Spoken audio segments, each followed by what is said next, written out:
I am starting that now. Thank you, Desiree. Okay, good morning and welcome everybody.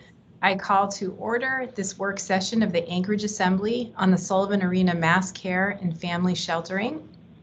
Today is Thursday, October 28, 2021. We are noticed from 11 a.m. to 12:30 p.m. Madam Clerk, would you call the roll, please? Ms. Allard?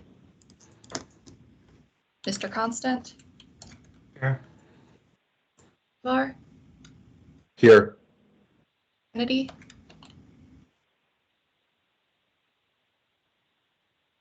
Ms. Kennedy, are you there? Here, yes, here. Ms. LaFrance? Here. Mr. Presberdia? Ms. Davidson? Here. Sorry, I missed you. Mr. Peterson, are you there? Present. Mr. Rivera? Present. Waddleton? Here. And Ms. Zalatel? You have a quorum.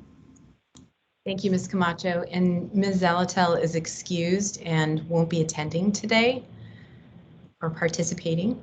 So we have two items on the agenda. First, the Family Winter Shelter, and we'll be going to Jasmine Boyle first to outline the issue, and then to Dr. Morris and I believe Mr. Durace from the Anchorage Health Department. And then the second item pertains to mass care, which will be kicked off by Dr. Morris and I believe Mr. Durace. And we may have someone from HRAC available at for that portion of the discussion, and also ACEH. So we'll go to the first topic of family winter sheltering. Ms. Boyle, are you I on? apologize, Madam Chair. This is Miss Allard. I'm here. I apologize. Oh, thank you, Ms. Allard. Through the chair, yes, I am present. This is Jasmine Boyle. Hi, Ms. Boyle. Would you go ahead and kick off the discussion on the family winter sheltering? Happy to do so. I see that there's probably a number of folks that do this work on the line as well if there's additional questions, but I think in summation, the easiest way to share is for over a decade, we've had a partnership between a number of social service providers and a number of faith organizations in Anchorage to provide winter overflow. So again, just a little bit of information that we have two family shelters that run year round. And when I say family, I'm talking about adults who have children in their physical custody, so minors in their custody. Those two shelters for at least a decade have hit a full capacity come September. And so again, for many, many years, we've had partnership in the faith community to provide overflow, so additional capacity in the summer months. This is done in partnership with the Child in Transition program at the school district here in Anchorage, because many of the families that come to our attention in September are families who have children in the school system for obvious reasons. So last year, we had to do something different because of COVID. Our churches were not available to utilize their elderly volunteers to provide these services, and it was not best practice to have families and their children leave each location each morning, particularly with COVID, where there was nowhere for them to go during the daytime hours, particularly with school and childcare being so disrupted. So to kind of get to the punchline, Mass Care stood down the temporary winter shelter from last year in June. And at that time, we began to elevate the fact that we would need a new plan in September. Unfortunately, we still do not have a new plan for September, and we are getting, we being a little bit the coalition and more so the providers that have done this work for many, many years, are getting daily phone calls that there are families with dependent children. And to my knowledge, there has been lots of conversations with the administration, lots of different folks at the administration about this need. But it has not been communicated to me or to any of our providers that there is a plan. I know there was a short-term contract that was done with one organization that expires. Again, I don't have access to contracts, and so I'm just repeating what the providers have shared with me, that the one contract that was in place for some additional capacity expires on Sunday. And so what I really want to elevate with some urgency is, one, we have not had families with dependent children have to sleep in a car or outside in a decade. And I don't think any of us would like us to see this be the first year that that needs to happen. So I think my requests are, one, we need to have a plan between now and at least the end of March, if not May, to identify what we're going to do for overflow. And then I think a backup plan that if family demand surges like it did last year, what will be that overflow to the overflow, if you will. Not ideal language, but that's kind of the boat we're in. And then in addition to just needing those contracts and that capacity, there needs to be some coordination. And previously, this was done by Christian Health Associates in partnership with United Way and many of those faith entities. But that was also work that was contributed to through the largesse of community providers and those faith communities. Since they are no longer at the table, there's also the need for case management. What we saw last year was there was a lack of family data getting into HMIS, which meant that we didn't know where families were, how they were being served, who was being served, but it also impacted our ability to connect those families with housing. Shelter is never the solution, and Anchorage is the only community in the nation that's been a beneficiary of Bezos family funds twice. We have family housing, but if we don't know where those families are being sheltered or who they are, we often can't connect them to housing. So my first request is just to better understand so I can share with families in need, what is the overflow plan for families with children, again, from now until the spring. And then secondarily, I'm just not sure who the point of contact is. And so who is coordinating between case management and these locations, ensuring that data entry is done, transportation is set up, 211 and our other hotlines are notified and set up to make these referrals. Again, that work just hasn't been done, or if it has been done, we haven't been notified. And I am very afraid that we are reaching a place where there will be a fatality. And again, we're talking about people with children physically with them. So I'm just continuing to elevate that this is a very significant issue, and we're not receiving a plan or communication on what the plan is, which really limits our ability to advocate, educate, and inform people about what's going on. So I'm happy to answer questions, but I assume that was the intent of asking me to speak today. Thank you, Ms. Boyle. Yes, the intent was to outline the issue, which you have done for us, and thank you so much. I also want to call attention to the document that you provided, Anchorage Coalition to End Homelessness Emergency Cold Weather Shelter for Families, which is available on muni.org under work sessions and under today's date. So thank you for providing that as well. And I can pause here. Are there any questions for Ms. Boyle from members? Mr. Dunbar? Thank you, Madam Chair, and thank you, Ms. Boyle. And perhaps these questions will be answered by Dr. Morris and the administration.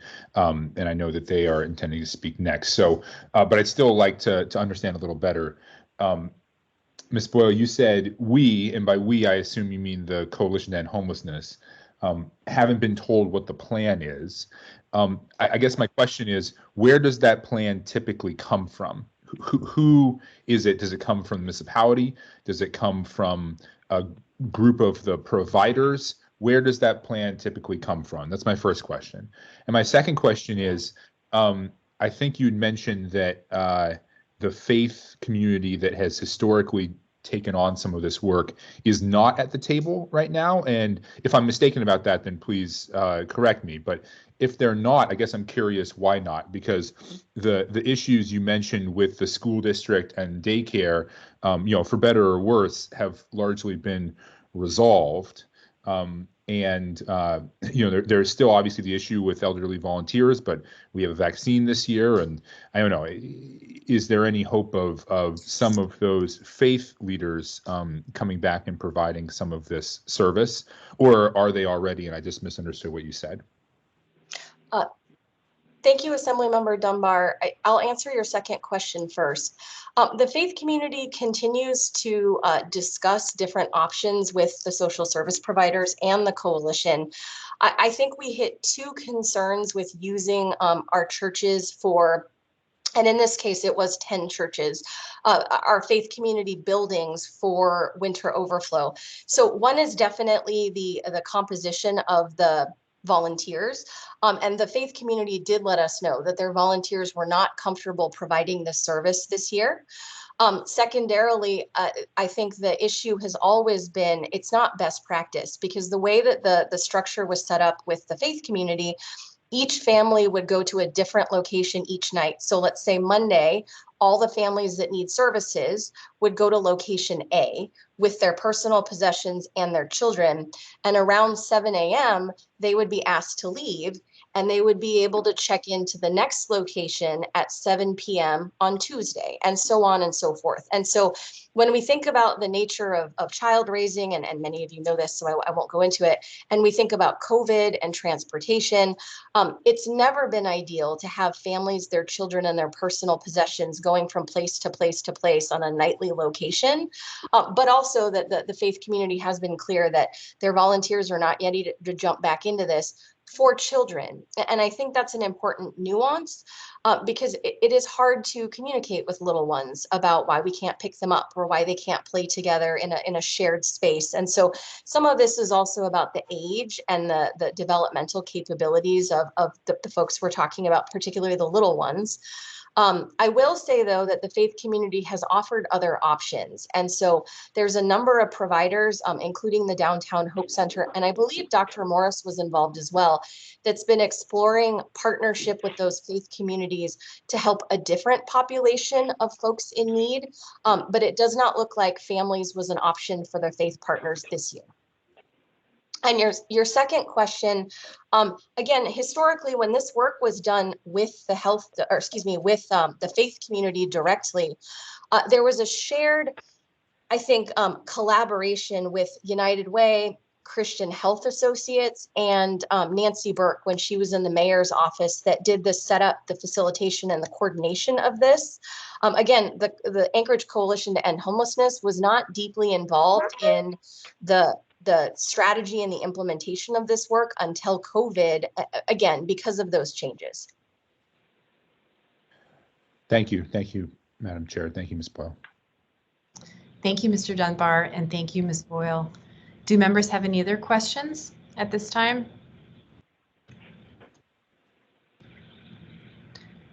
Okay, I don't see anyone else in the queue, so thank you again, Ms. Boyle, and will you be able to remain on the call, on the meeting? Of course. Great. We'll go ahead and turn to Dr. Morris and any members of the administration. Dr. Morris?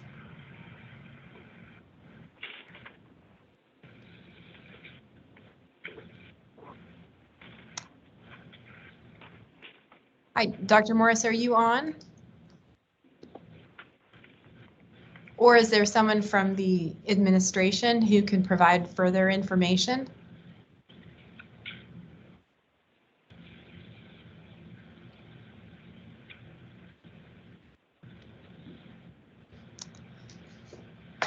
Okay, hold on, everyone. I'm going to see if I can get Dr. Morris here. Stand by, please.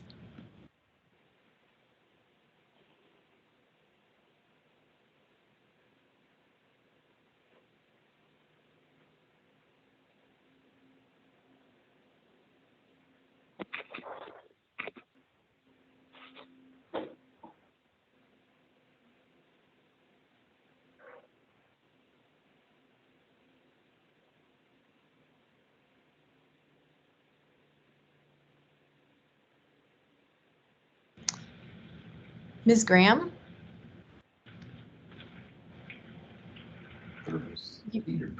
Yes, Sean gets sales and service. Should you be speaking on behalf of the administration for this point, or I'm trying to connect with Dr. Morris?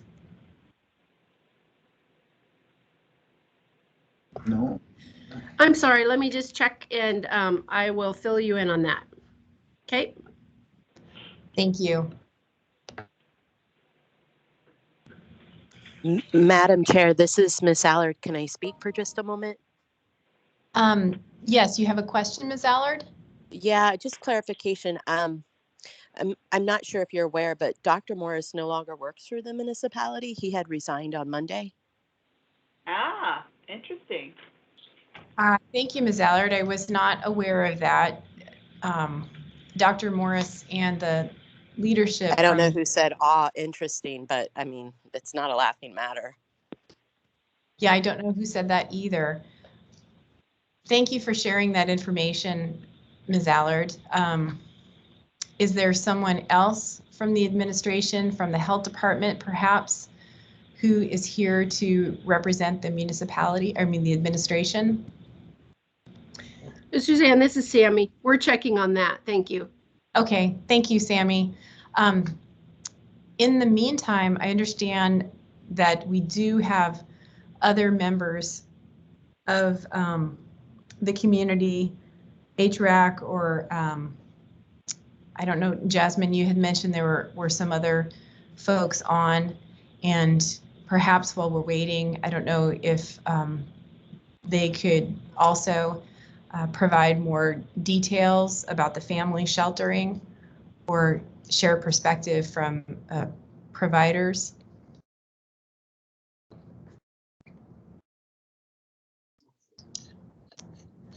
Thank you, Assemblymember LaFrance. I have seen a couple of folks on the teams log in, a variety of different provider partners. Certainly happy to hand the mic over. I think I saw Rural Cap United Way. I know the school district in Awake, we're trying to have representation. I'm not sure who's prepared to speak today. I think in regards to family, really the urgency is where are we in the contracting process with additional capacity, and that is very time sensitive. And then the secondary question is really about the coordination of those things. But certainly happy to pause myself and let others chime in about that. I know a lot of folks joined to speak specifically to Sullivan or to learn more about what was going on there. So, okay, well, thank you, Ms. Boyle. I mean, we could, if there are folks who want to speak or contribute to the first topic of the family winter sheltering, or if members like, we can, while we're waiting from feedback from the administration, we can move on to the mass care Sullivan Arena discussion. I guess at this point, I'd ask any members to just chime in with your preference. I want to make the most of everyone's time here and appreciate that everyone is here. Do members have any thoughts on how to proceed?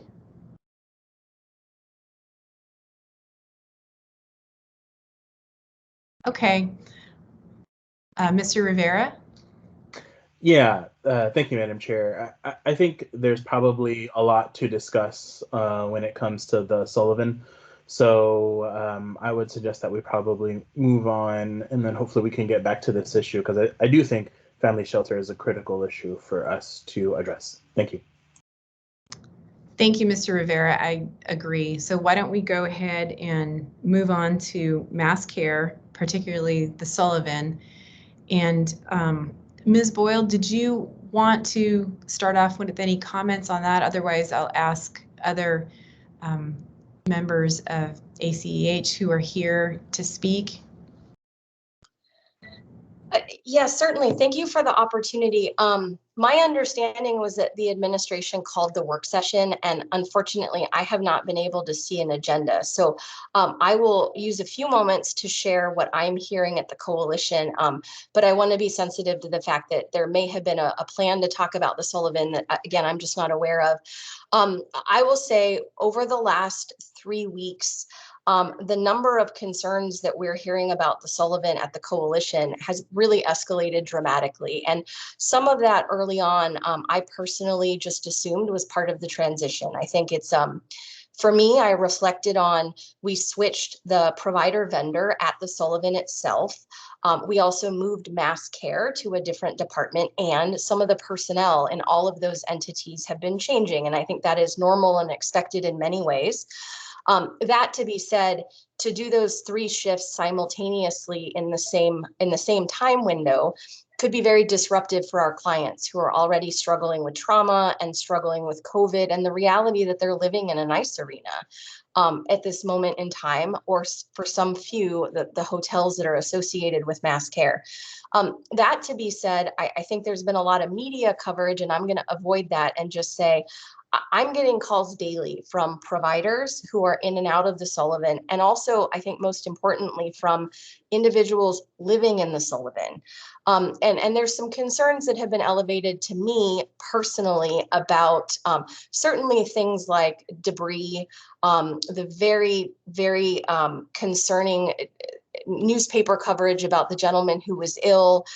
So I think we've all heard some shared things, but what also continues to elevate is clients reaching out to say there are new rules being implemented in the Sullivan.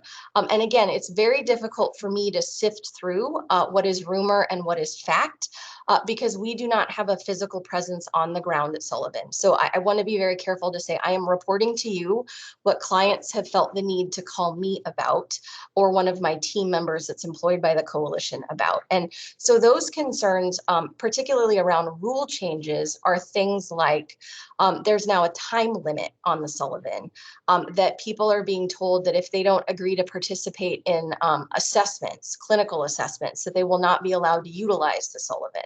And again, very difficult to sift through what is fact and what is, sort of the telephone of somebody hears something that concerns them and then the rumor spread.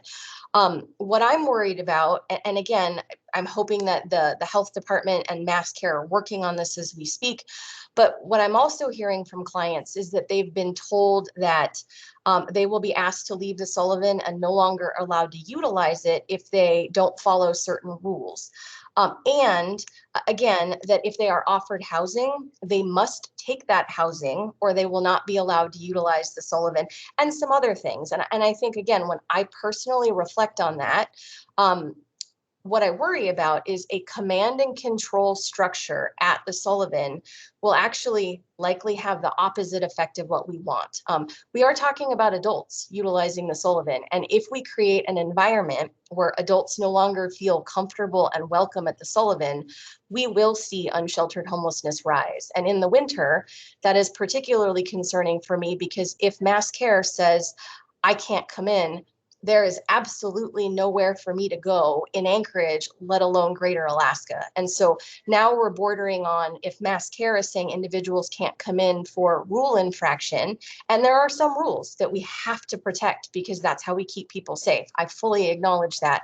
But these things that might be more minor infractions, or again, a change in philosophy at Sullivan, if that's not communicated to other providers and to clients, I am worried that we will see visible changes in the homeless population and where they're locating that will not benefit any of us, housed or unhoused. And so I'm hearing safety concerns, I'm hearing concerns about cleanliness. And again, I'm hearing clients say, they're telling us that they're bringing in drug sniffing dogs. They're telling us that we have to radically change our behavior and earn the right to be here. And I don't know who the they is. So I am also not clear if that's coming from 99+1 staff, if that's coming from rumors, or if that's coming from other folks that are in and out of the Sullivan. And so what I will certainly offer is we have federal and local expertise on how to run shelter. And mass care is not a shelter, but it is providing sheltering services. There's a lot of great work done around the nation on how to improve some of these nuances. And so what I would also like to say, to be solution oriented, is we have a lot of partners locally and nationally that would be very happy to help and to help improve the policy and programmatic content that essentially seems to be what the concern is about. But somebody needs to reach out and let us connect folks to those things. And so again, I want to be really sensitive to what I've already shared, which is I am hearing of a lot of different concerns that I would lump under the actual programmatic or policy decisions being made at Sullivan, and to a lesser degree, the hotels. But without a point of contact in the city and without someone to clarify, I'm just repeating what I've been told. Thank you, Ms. Boyle. Before I go through the queue, I did want to point out or mention that this work session was scheduled at the request of Dr. Morris on Friday to discuss the reports out of the Sullivan and the administration's action plan to address them. So the agenda, as I mentioned in the beginning, had 2 points. 1, to discuss family winter sheltering, and 2, mass care, specifically the reports at the Sullivan and the administration's plan to address them. I do have Ms. Allard in the queue, and I see we've been joined by Mr. Drace. I'll go ahead and go to Ms. Allard, Mr. Drace, and then come back to you. Okay. I assume you're here to represent the administration. Yes, thank you, Madam. Okay. Thank you, Madam Allard. Chair. Okay, sorry. Thank you, Madam Chair. I appreciate it. I've too heard similar things that Ms. Boyle had said, but I also want to say that stabbings, rapes, assaults are crimes, and individuals need to be held accountable. So I'm a little bit confused where Ms. Boyle is coming from on the standpoint. Are you, just for clarification, if the administration and a group of individuals who have come in to work for the administration to clean up what was going down at the Sullivan Arena, that the homeless neighbors are committing crimes against their other fellow homeless neighbors, I'm confused on why anybody thinks that those crimes are okay. And as much as I appreciate the fact that people need to be taken care of and helped onto the next phase of their lives, I cannot stand by and watch what's going down at the Sullivan Arena to continue to go down at the Sullivan Arena. And at a certain point, individuals who commit crimes have to be held accountable. Just because they don't have a home necessarily to live in doesn't mean they can just free willy go around and commit crime. So Ms. Boyle, could you please explain to me so I can understand a little bit more where you're coming from? I hear the same complaints, and there's proof these crimes are being committed. Why is it okay for these individuals to commit crime amongst their own homeless parties?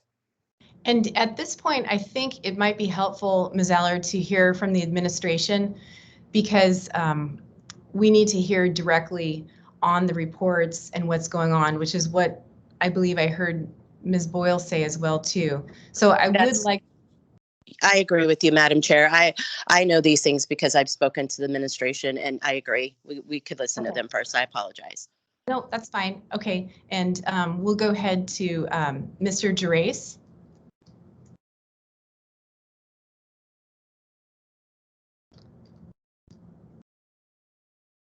Who may have stepped out. Oh, there he is. Okay. Sorry, I had ran outside to tell people I was going to be tied up. I'm sorry about that. So I know Dr. Morris scheduled this meeting, and I am prepared. I received some of the documents Dr. Morris was going to share, and I have them in front of me. If there was, I don't know if you want me to speak in general or first, or would you like me to answer questions in case people that have been here a while had to depart? Well, I think it might be helpful, Mr. Gerace, if you could pick up with what Dr. Morris had planned to do in terms of discussing the reports out of the Sullivan and the administration's action plan to address them, because I think a number of folks have heard things, and it would be helpful to hear from you first, if you Absolutely. would. And if the chair would give me just kind of a minute or two of consideration. I think, as you know, I have a military background. I am not looking to turn this into any kind of prisoner of war camp. I do believe what's also coming from the military. We say this all the time in the military, where younger people go out, younger officers go out and say, you know, the boss, the chief, whatever, is he's off his rocker and he wants all this stuff. If we don't find the night vision goggles, he's going to lock the base down.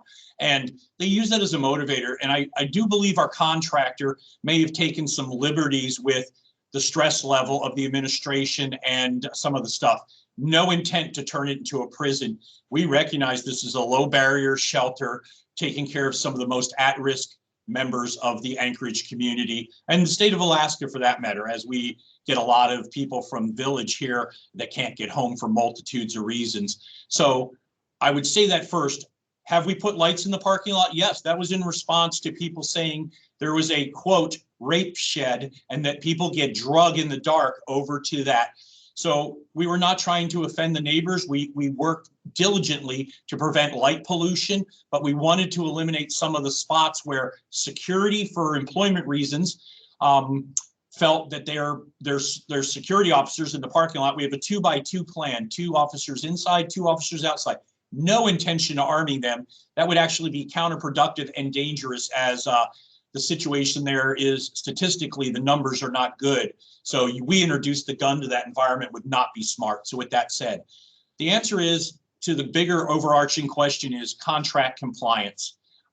We have a contract that was awarded through an RFP. I have the statistics from Beans Cafe. From just as an example, I heard about some of the concerns with 99+1. But we had 5 deaths under Beans inside the shelter. 3 were overdose deaths. And so from April of 2020 to June of 21, so 14 months, we had 1,536 calls for service. 460 of them required the agencies to write reports. So the assumption or the premise that some of this is new is not. So that's a pretty significant response ratio. Fire, that was police. Fire came 562 times. So resulting in 77 transports. We had the 5 deaths. Many people were suspended and kicked out of the shelter for a multitude of reasons. Beans had a very strong behavioral policy, and I don't think it was any mystery to people what got you in trouble with Beans. I will admit that the current vendor hasn't, we asked them, we can only ask very strongly through a contract compliance tool that they use the same rules that Beans did, because that was what the people were used to. They said they would do that, and that was just this week. We had that conversation through Mass Care. We are not looking to reinvent the wheel. We're not looking to deal with stuff. While I was there yesterday morning, I watched a backpack fly over the fence that's there up into what we like to call the vestibule where the porta potties sit.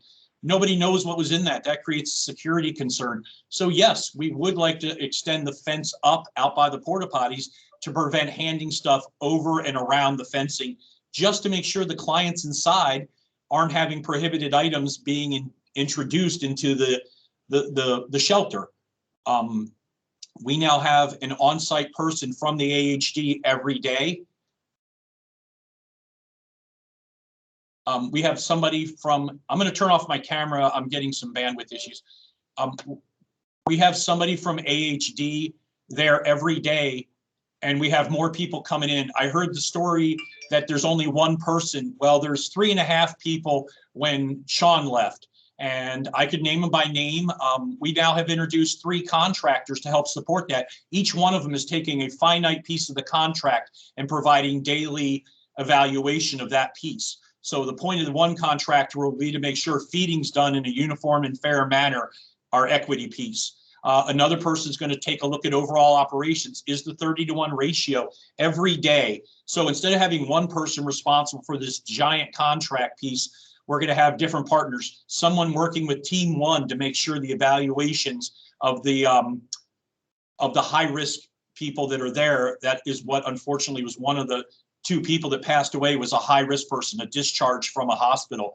So with that said, that's the role of these folks that are going in. We'd love to have more, hence us coming before you tonight for some improvements in the funding. And as we roll out some of these, as we extend somebody's contract, it does give us a chance to do a contract amendment, as everyone's aware.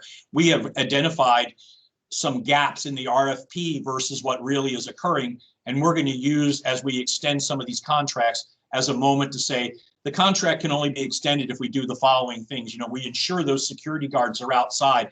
People are getting mugged, assaulted, and stuff stolen from them out in the parking lot. Hence the lighting and that kind of thing.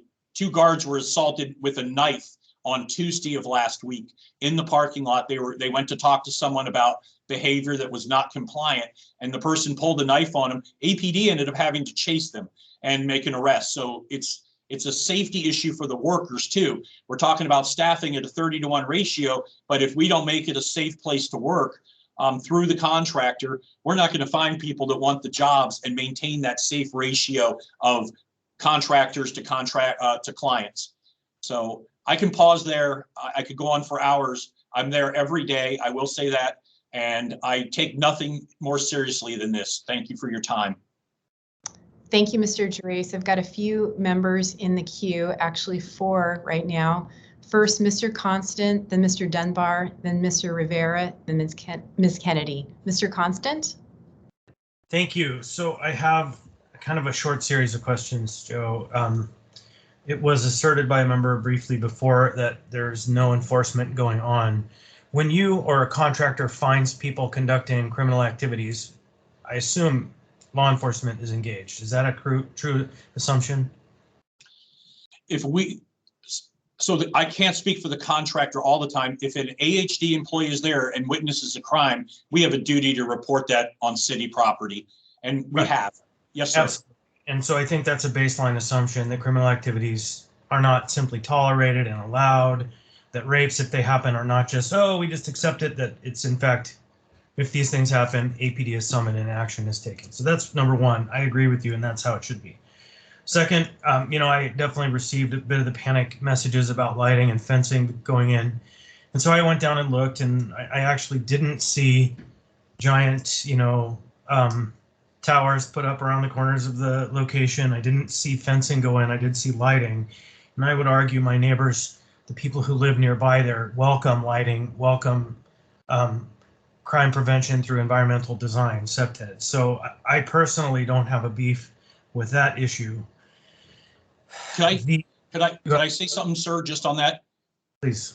Just to give you an idea how dynamic it was. It was drill weekend this weekend. I went down there at 9:30 at night.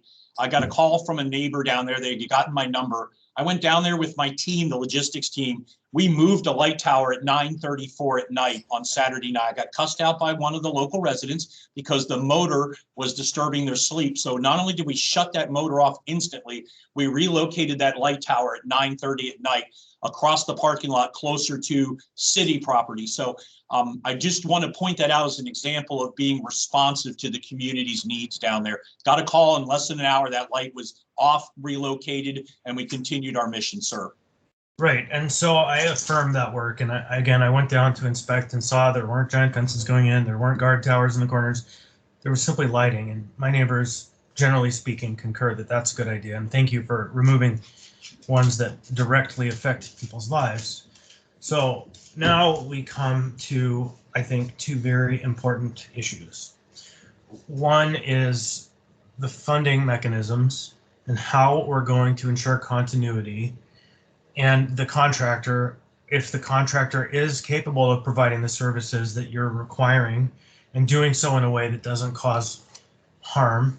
I think I'd love to hear a bit about the strategy for funding and keeping those things operating in a way that doesn't get us on a monthly panic at the end of the month. And then the other part to that is we have been introduced emergency ordinances to make funding available, and we also have some emergency procurements that were done, which skirt all procurement proceedings and the assembly and give no opportunity for review other than just to say, oh, look what you've done.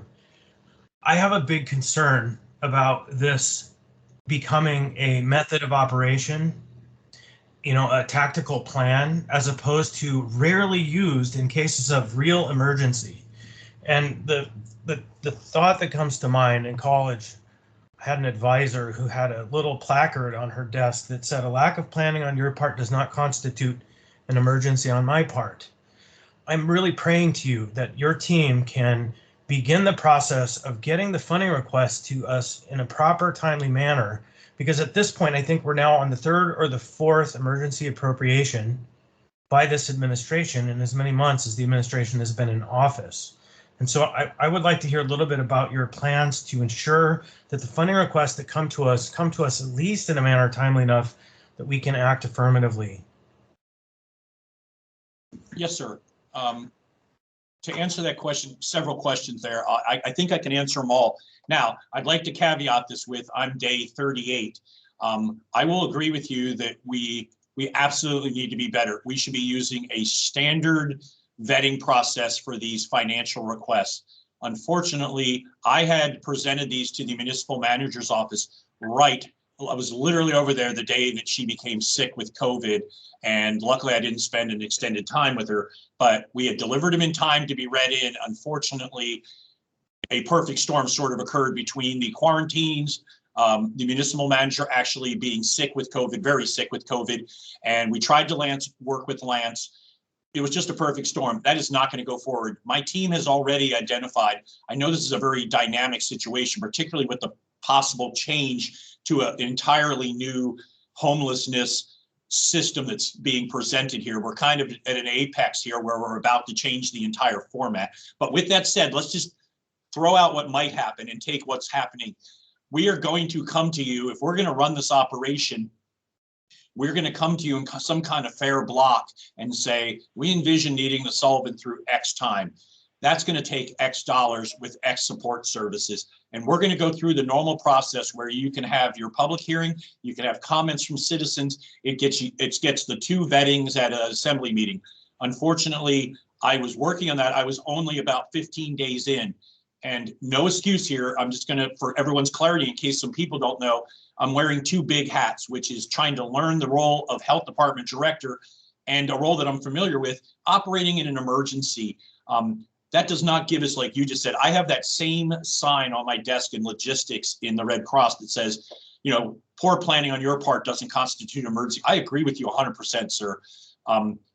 Clearly, we're in an accelerated situation and there has to be some expediency to stuff, but not to the point that we can't use normal systems. Maybe we can't do a 30-day RFP, but we can do some kind of RFP and take a pulse. I also think, in all fairness, there's some opportunities, just like Jasmine was referring to partner with community partners, and maybe some of the services we're paying for, we can get South Central to provide some of the medical, and it would reduce the burden on the city. So I am looking at those things too. 38 days in, I just don't know what tools are in my toolbox, and I'm trying to learn that. We have the same problems that the municipal manager's office has. I have a ton of people that I would have assigned to this response last week, but I have people that are out with COVID too, not only sick with it, but just are in the quarantine phase pursuant to city policy. So no excuse here, and I want to get to what I would call normal operations. Even though we're in an elevated state, I think that elevated state could be handled through normal operations. The health department picked this response up from two other city departments. We were part of a triple response, and we became the sole owner of a response. And you know, we're adapting, we're growing in this response. This is a new role for the health department. And so I do apologize for not having all the answers. This was Dr. Morris's, but thank you, sir. If you have any follow-up, I'll be glad to answer it. Yeah, no, I don't really have follow-up, but I just want to say thank you. That's what's important to me. And it doesn't have to be exactly normal operations, but at least an opportunity for the legislative body to have a say, utilizing that one section of the code consistently that allows for that emergency procurement without review is going to create more problems than it's worth. So, you know, let's step it back a couple weeks, but thank you for that answer. And just for clarity, we're not sole sourcing anything, sir. I just want to be clear that, you know, this emergency is just the stuff that we're going to have before you tonight is continuing operations and extending current properly bid contracts, other than we had nobody bid on the porta potty situation at the Sullivan. That is a daunting task to ask somebody to care for those. We are working rapidly on fixing the lift station situation at the Sullivan to return to normal operations inside the building. Just for everyone's clarity too, just in case that was a discussion. I do apologize for arriving late. I was literally out dealing with some situations at the Sullivan when this meeting started, so I do apologize. Thank you, Mr. Gerace, and thank you, Mr. Constant. We'll go next to Mr. Dunbar. Thank you, Madam Chair. And I have a comment and then a couple of questions. And the comment is, I think that folks on the Assembly and certainly in the administration, for us, it made intuitive sense why the health department would run mass care. So when that change was made, there wasn't a lot of pushback against it. But I'm wondering if, this is a very large, it's arguably the most pressing issue we have in the city today. And perhaps it would make sense to pull in another department or two. We had Bob Dole and a portion of the development services or the building department helping run this, and it sort of makes sense because it's also a very large facility concern, not just a health concern. So I guess I know that that's not a policy choice that you're going to make, Joe, but I guess I would flag that and hope that is sort of re-examined within the administration. If the health department can't on their own, through no fault of any of the employees there, but just on their own are not staffed or equipped to run this facility, then we should try to have what they call an all of government or a total government response. So that's my comment. My questions for you, Joe, are, so we've heard a number of reports. I won't repeat what some of my colleagues have said, but one big one is cleanliness, and that there's been an assertion made by a number of people that there's been this real deterioration in cleanliness, and so cleanliness, I guess you could say. So I guess I'd ask you, if you feel that has occurred, and if so, what can be done about it? Yes, sir. Great question. And if you don't mind, I'd like to take a little liberty with what you said. I can answer for the administration, and you are dead on. We have now gotten partners from 4 or 5 agencies, and we're waiting on chiefs or directors to throw more support to us. We are using other agencies. We are just the lead agency. So traffic is helping us. M&O is helping us with the facility. So I don't want people to think that it's just a health department response. We assumed there was the command, the IC role was shared across 3 ICs and it consolidated. We did a request this week and received 3 people from EOC in direct support of this. So not only do we have the 3 health department employees on the actual mass care level of the response, we have 3 EOC employees supporting us. Bob Dole came over here and spent an hour of his time making sure I was fully dialed in. So fire's going to provide somebody, the library is going to provide some of their social work staff. So I do want to make it clear that we have done that ask and we have the full support. I want to say something else too. It's going to sound political, but it's not. The mayor told me this was his biggest priority for me. And so I want to share that because I'm not political. I know that's hard to believe as an appointee. I'm here to do a job. And I know that job has some politics to it, but he has been there. When I asked for these people from other departments, he, through Amy, has been supporting me. I asked for some people that are going to impact other departments, and there was not an eye batted. We got some pushback from a few directors and chiefs. Administration stepped right in and said, no, you're going to support Joe and his team so that we have mission success on this. And I do want to share that. But the cleanliness issue now wrapping around goes back to this.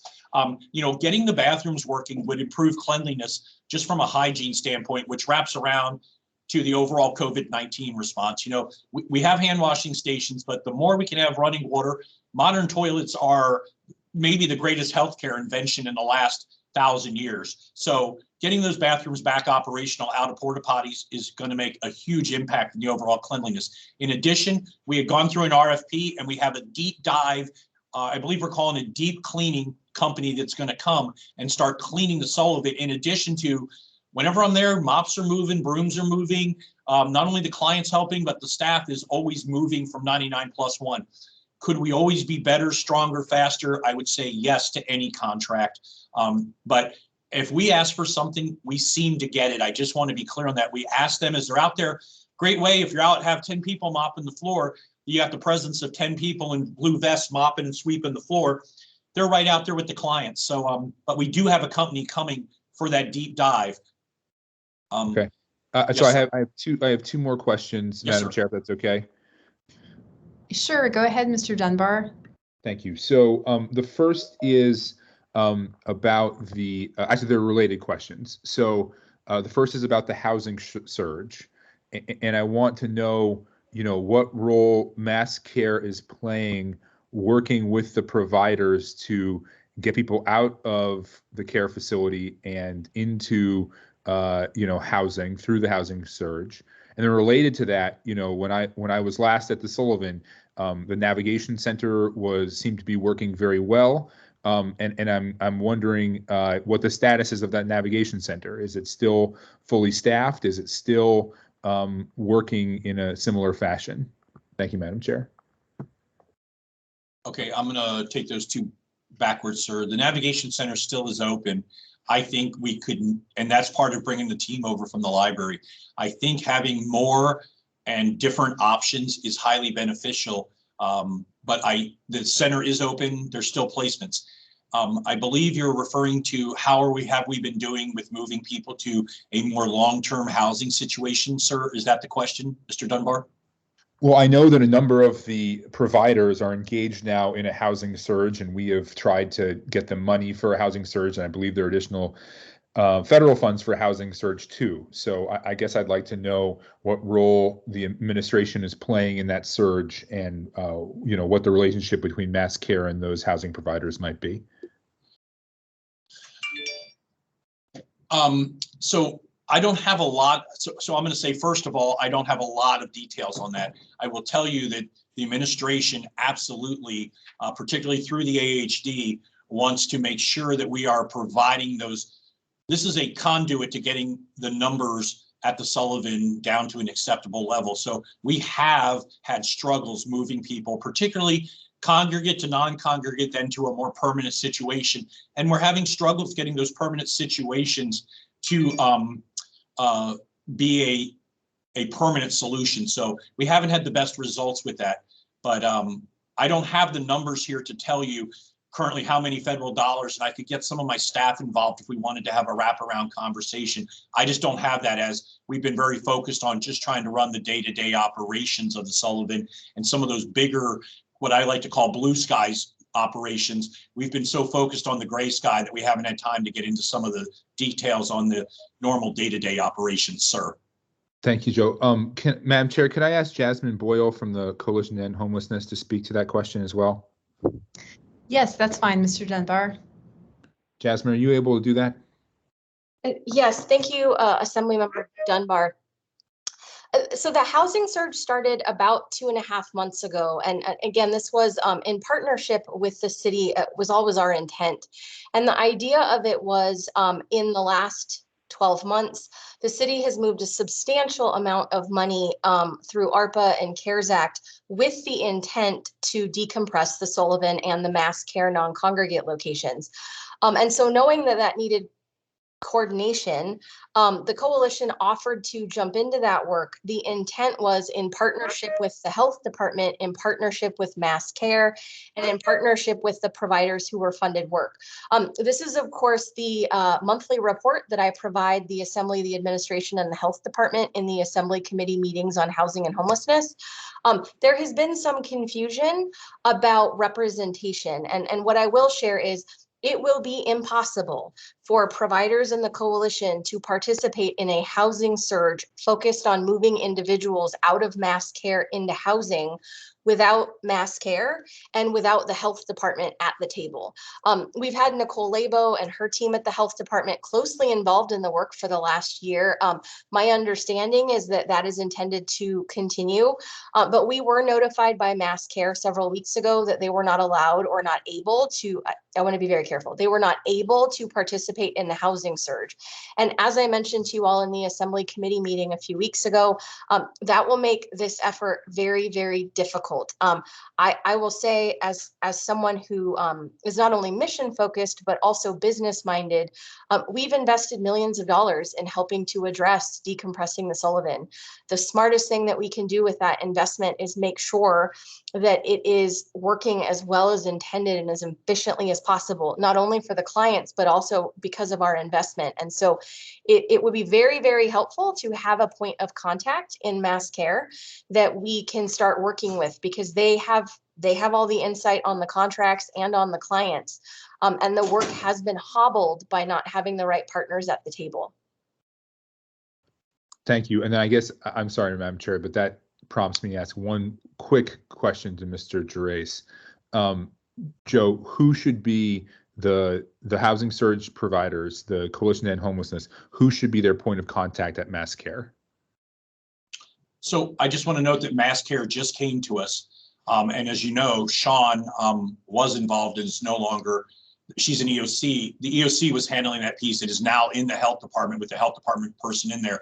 Nicole Lebo is our point of contact on all aspects of this operation, and she can get whatever resource she needs from the health department. We absolutely see this as a vital piece. I'd like to comment too that I spent over an hour on the phone with other partners yesterday, in particular Rasmussen, and she was explaining the nuances of this exact same need for support. Even though it wasn't her agency, she was making sure I fully understood the need to support the Anchorage Coalition on Homelessness and the other providers. And they offered to actually provide that information. So as a contact at the AHD, it'll be Nicole. Nicole can go to Mass Care and get that.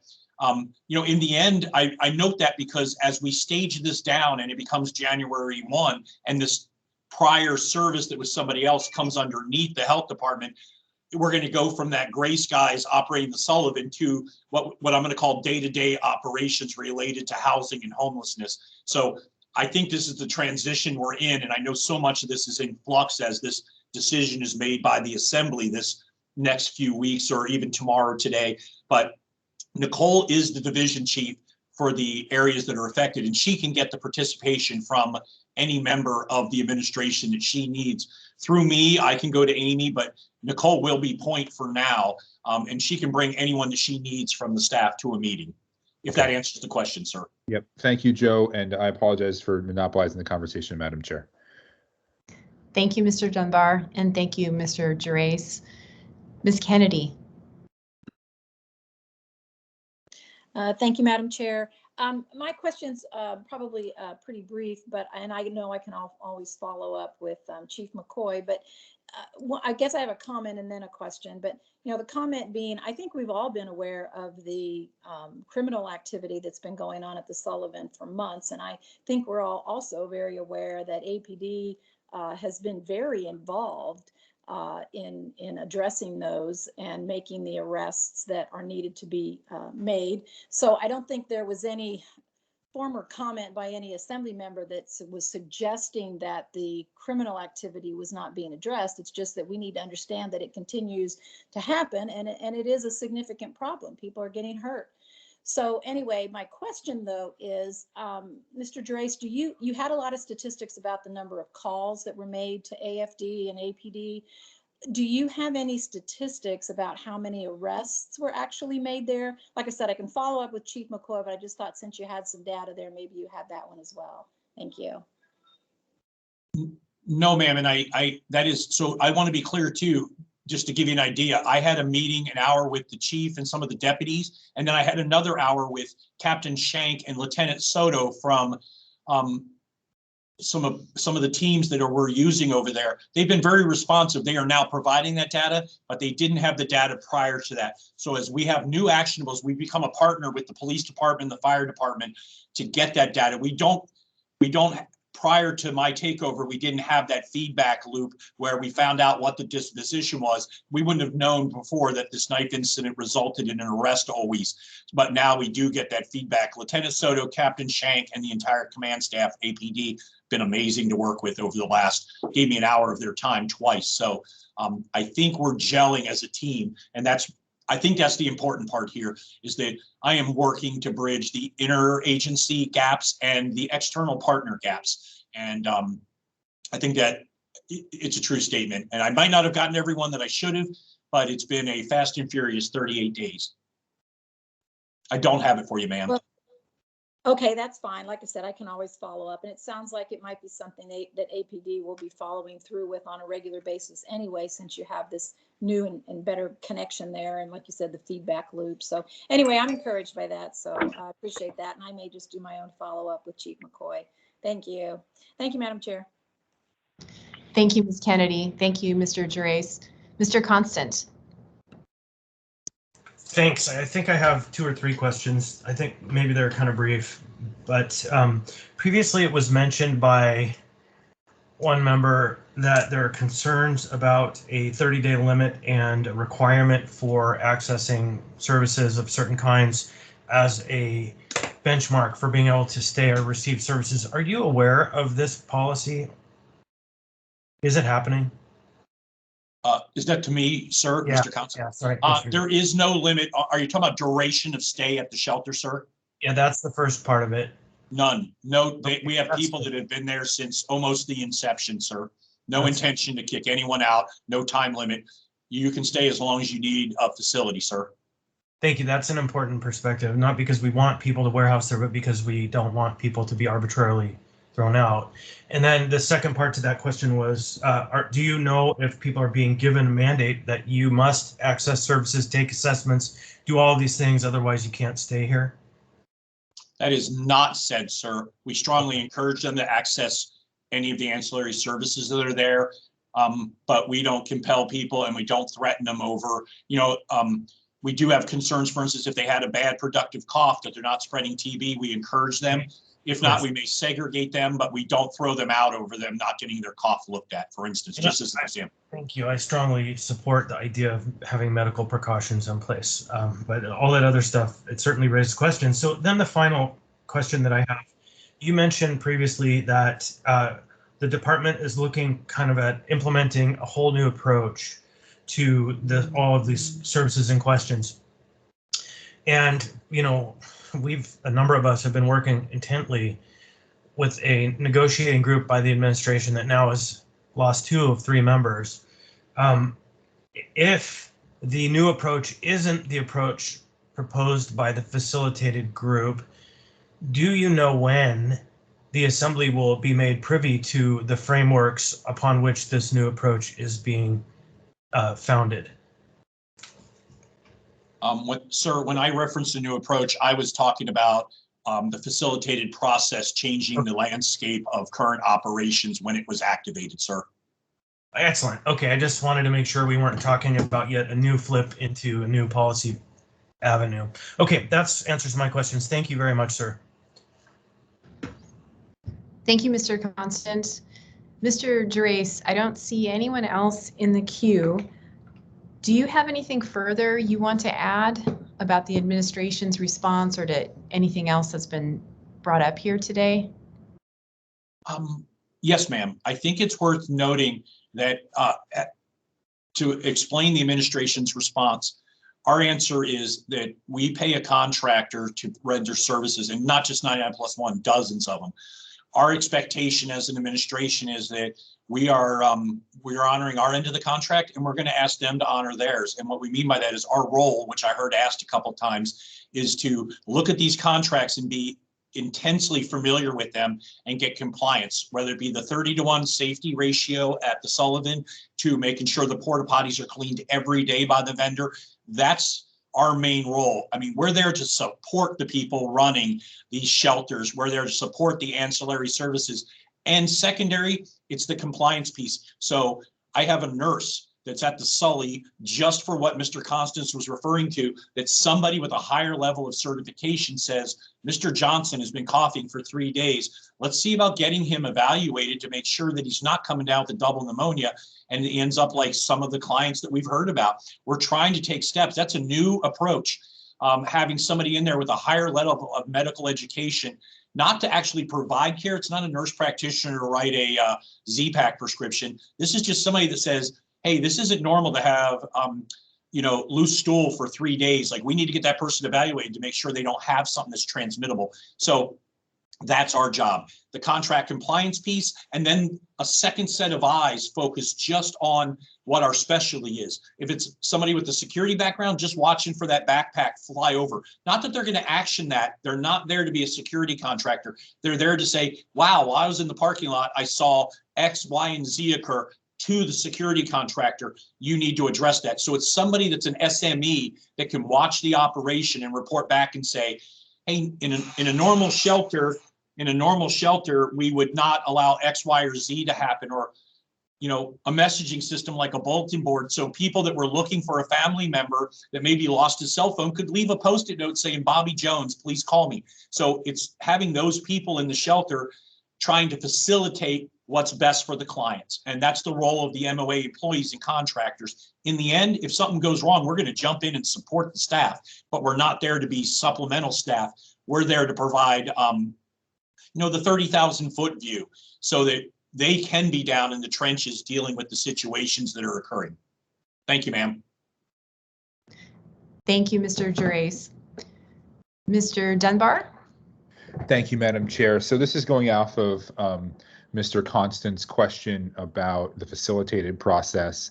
And, you know, it relates to mass care insofar as we desperately want to decompress the Sullivan. And part of that is the housing. I mean, that's probably the biggest part is navigating people out to housing using the coalition and the providers. And I'm really glad that Nicole will be or Ms. Lebo will be the point of contact on that. I think that, you know, we found out this morning that Dr. Morris is no longer with the administration. And this might not be a question you can answer, Joe, but with Dr. Morris and Craig Campbell gone, you know, and Larry Baker is still there, but I think there's a question about implementation. So, you know, for example, one of the ideas as part of the facilitated process is that we might purchase and renovate the Alaska Club to turn it into a place where medically fragile people can be and take pressure off other parts of the system. And so I guess my question is, who, with 2/3 of that team gone, sort of who is spearheading implementation of the facilitated process so that we can move, you know, out of the Sullivan as soon as possible? And I'm going to turn my camera on for this, sir. First time I emailed Dr. Morris this morning, I was not aware that that had occurred. So I'm shocked to hear that. I've known Dr. Morris for a little while before this. I don't know, and I would have to defer to higher administration on that. The health department really should have a seat at that table as we inherit that January 1 as a normal day-to-day operation underneath the health department. So who it's going to be, I would say, literally, this is news to me, and I would have to think on that, sir. I mean, clearly, we want to have a seat at the table as the health department and be the conduit for the administration in partnership with whoever else the mayor wants to put on that. But I would beg for a seat at that table as the health department. I don't know who's going to sit in the chair, but it's definitely something we need to look at. Probably our head of the division that handles it with director oversight is the way I like to roll on all things. But, you know, that may be a new division. This could get intense enough that, you know, it can't be something under Nicole's current division as it becomes such a big project. We may need to split our internal staff into 4 sections instead of 3. So I just don't have the tools to answer you properly right now, sir, but I would begin working that problem. Truthfully, hearing that today, I would start working on a solution today, sir. Thank you. Well, thank you, Mr. Gerace. And I guess, you know, we all heard that for the first time this meeting. I guess we should all confirm that, that's actually the case, that he has resigned before we make any assumptions. But yeah, I guess that's where we'll have to leave it for now. Thank you. Thank you, Mr. Dunbar, and thank you, Mr. Gerace. So before I go to the Anchorage Houseless Resources Advocacy Council to see if a representative would like to weigh in, I wanted to ask if Ms. Lebo had any comments or anything she wanted to provide.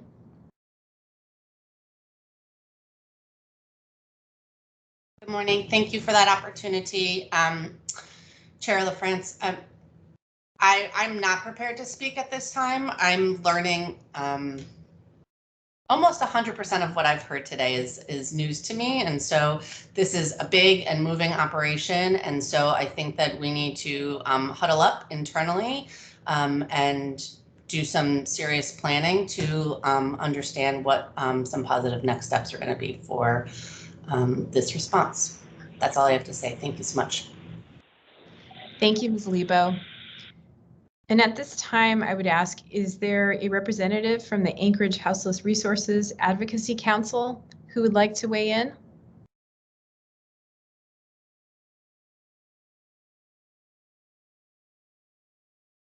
I'm not hearing anyone. Madam Chair, Constant here. Maybe if they called in, they need to hit *6. Thank you, Mr. Constant. Yes, if you've dialed in, please hit *6 to unmute. Okay. Not hearing anyone or seeing anyone in the queue. I would just ask if Ms. Boyle has any final comments or questions. Thank you for the opportunity to close out on my thinking, Chair LaFrance. I'll just say that I heard a number of concerns about client safety and process at the Sullivan, and in many ways, it's encouraging to hear that. I'm glad that we're all looking at the same things, and I'll just take a moment to wrap back around to the questions that Assemblymember Allard had, and I want to be really careful to say we don't need to reinvent the wheel. There are folks that know how to run shelters across the country. And while sometimes people perceive that to be divisive, it really isn't. There are very clear practices, at best practices, that help reduce aggression towards self and others, that help reduce crimes, that help reduce the challenges that we can see at a shelter. That just requires partnering with people that know how to run shelters. And again, I am not assigning blame. I don't know exactly what's happening at Sullivan because we're not getting that information. I also don't know if there is a blame to be placed, where that blame should be placed. And I am confident that the health department and mass care will continue to look into those things. What I do just want to share is we have local experts that know how to do this properly. And if that's not satisfactory or that's not capable because of capacity, we also have national folks that can come out here and help us for free. We have technical assistance through HUD. We have technical assistance through FEMA. We are not the first community trying to figure out how to run a shelter during COVID. And we are absolutely not the first community trying to balance the needs of having a low barrier shelter, particularly to reduce camps, while also keeping everyone and the neighborhood safe. This is not a new problem. And so I very much appreciate the urgency I'm hearing. I think a lot of these things can be problem solved through communication and partnership. And again, it for me goes back to, if we know who the point of contact is, we can offer help. We have providers that have said, how can we help 99+1 locally? And so again, I think I want to be really clear on my end. A crime is a crime. And if a person commits a crime against anyone, whether that other person is housed or unhoused, we should follow the law. When I'm expressing concerns about what is changing at the Sullivan based on client feedback, we're not talking about black and white laws. We're talking about rules. And again, it's very easy to get into command and control, and there are some good reasons to do that. I ran juvenile detention programs, and I handled those programs very differently than I did other shelters because there were different needs. So I just want to remind folks that this is not a sleep-off center. This is not an incarceration location.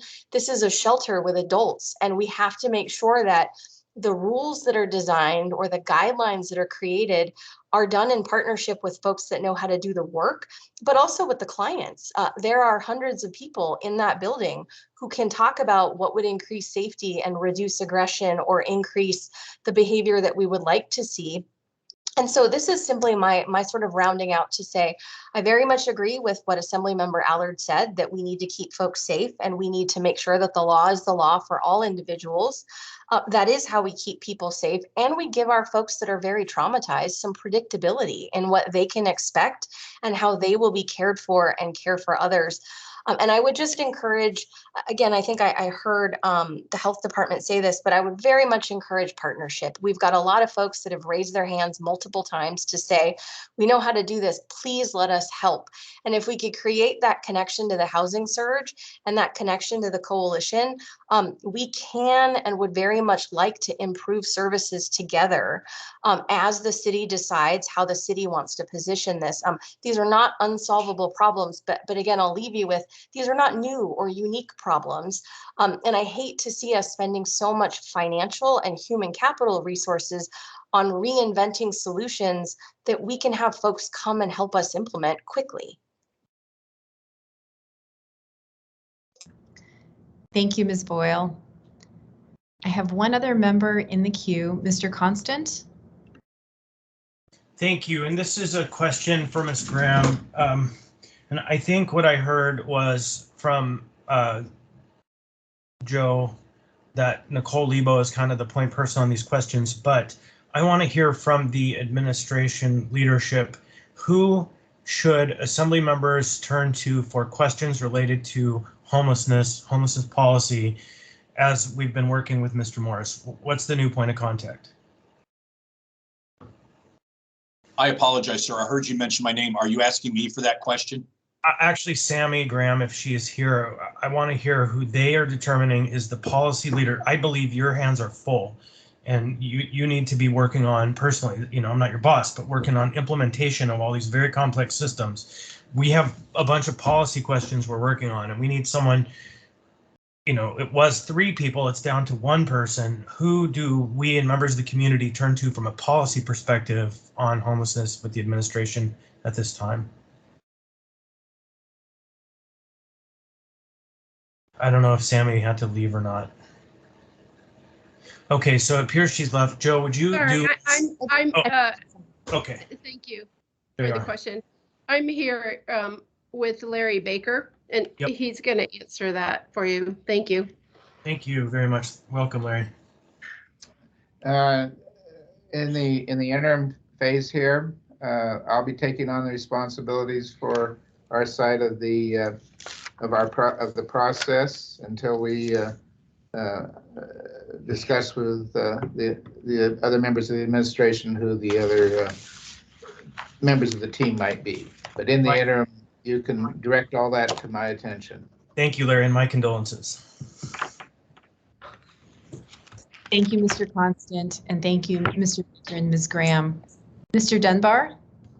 Thank you, Madam Chair. And so I guess I just wanted to ask Ms. Graham and Mr. Baker, can you confirm that Dr. Morris is no longer with the administration? We can't confirm that as of this moment. I need to speak with Dr. Morris. Okay. Thank you.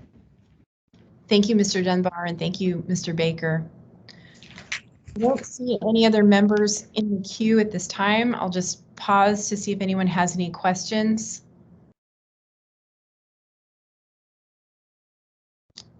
Okay, I don't see anybody.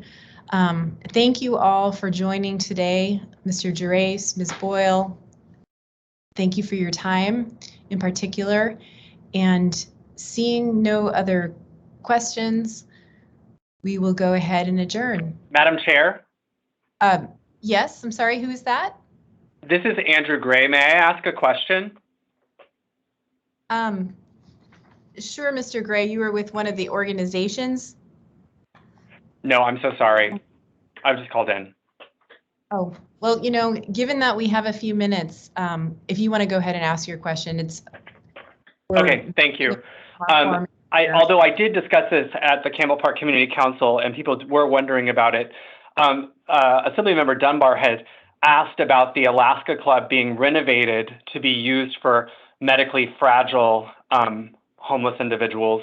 And my question was, in terms of that plan, and this may not be a question that can be answered at this time, but is there flexibility with the different sites as far as who would be assigned to them?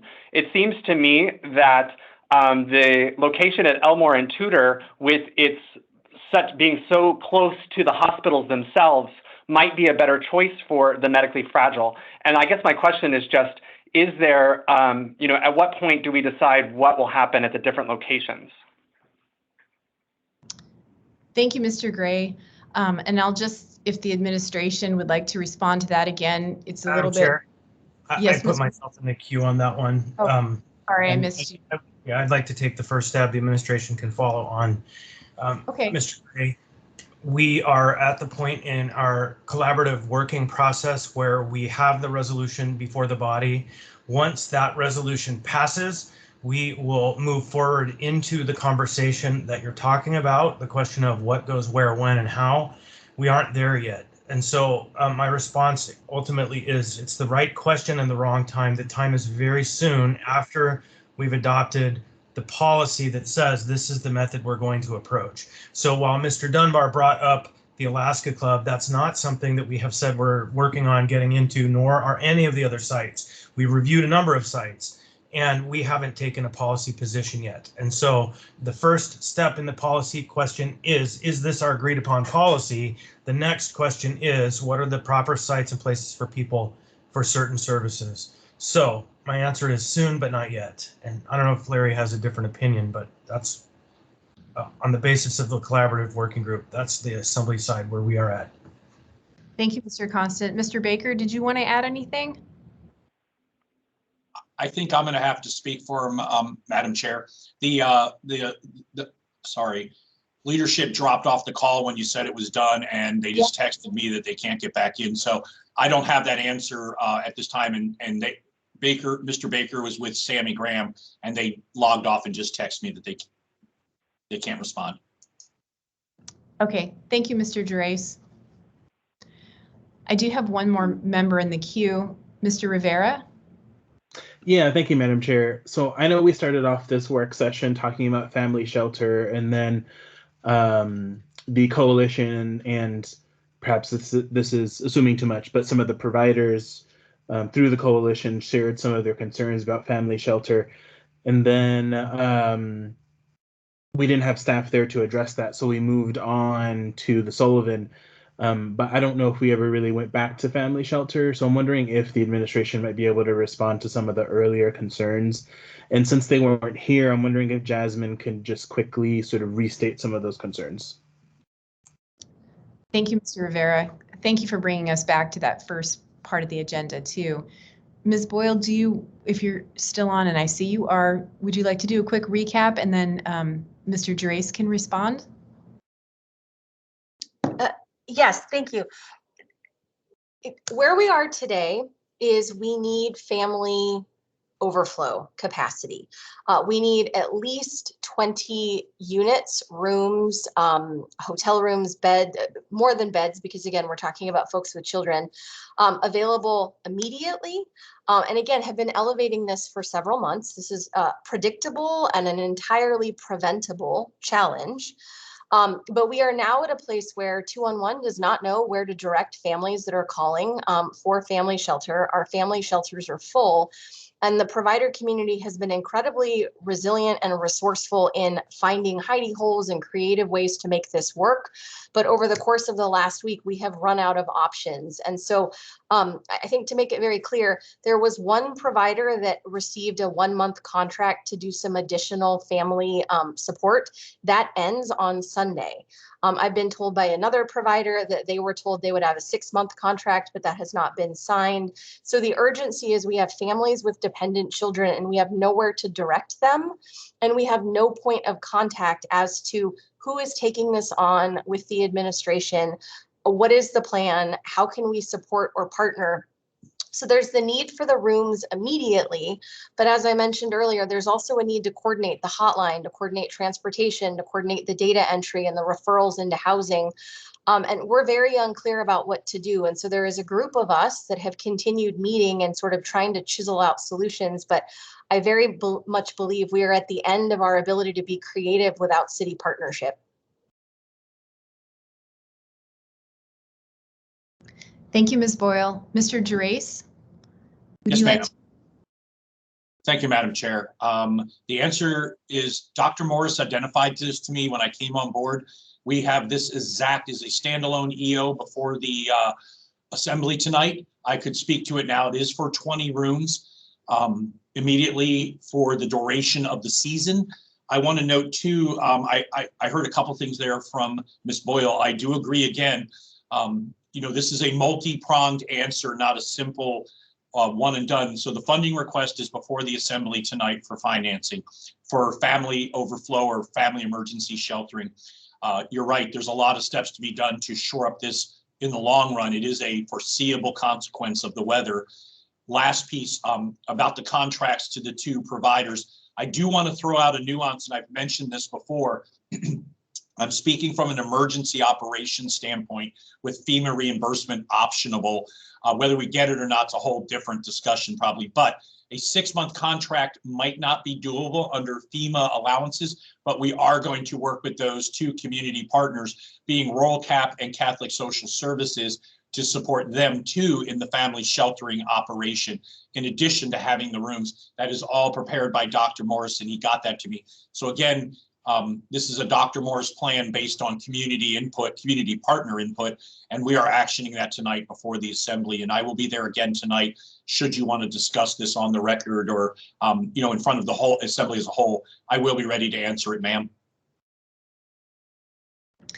Thank you, Mr. Gerace. And Mr. Constant? Yep, thank you. 5 minutes. Go ahead. Yeah, it'll be less. The funding source for that emergency ordinance is a loan from the CIP fund, which is the fund that we have to pay for buildings. I personally won't stand in the way of using this funding vehicle, even though it's not ideal because we need those dollars to purchase those buildings to actually get to the solution of these issues.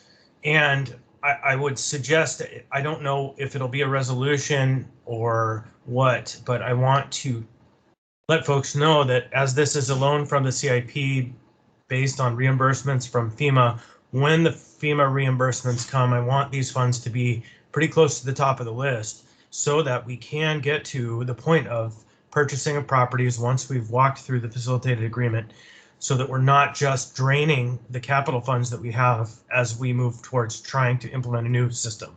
Thank you. Thank you, Mr. Constant. And Mr. Dunbar, I see you put something in the chat. Would you go ahead and describe what you put in the chat? Sure. It's an article from Alaska Public Radio or Public Media stating that Dr. John Morris has resigned and that he confirmed via text to the reporter. So more indication that Dr. Morris has resigned, although still not perhaps 100% confirmation. Thank you. Thank you, Mr. Dunbar. Okay, it's 12:26 and I don't see anyone else in the queue. And I'm just pausing here for a second. Okay, seeing no other questions from members, this work session is adjourned. Thank you all for joining. Thank you. Thank you.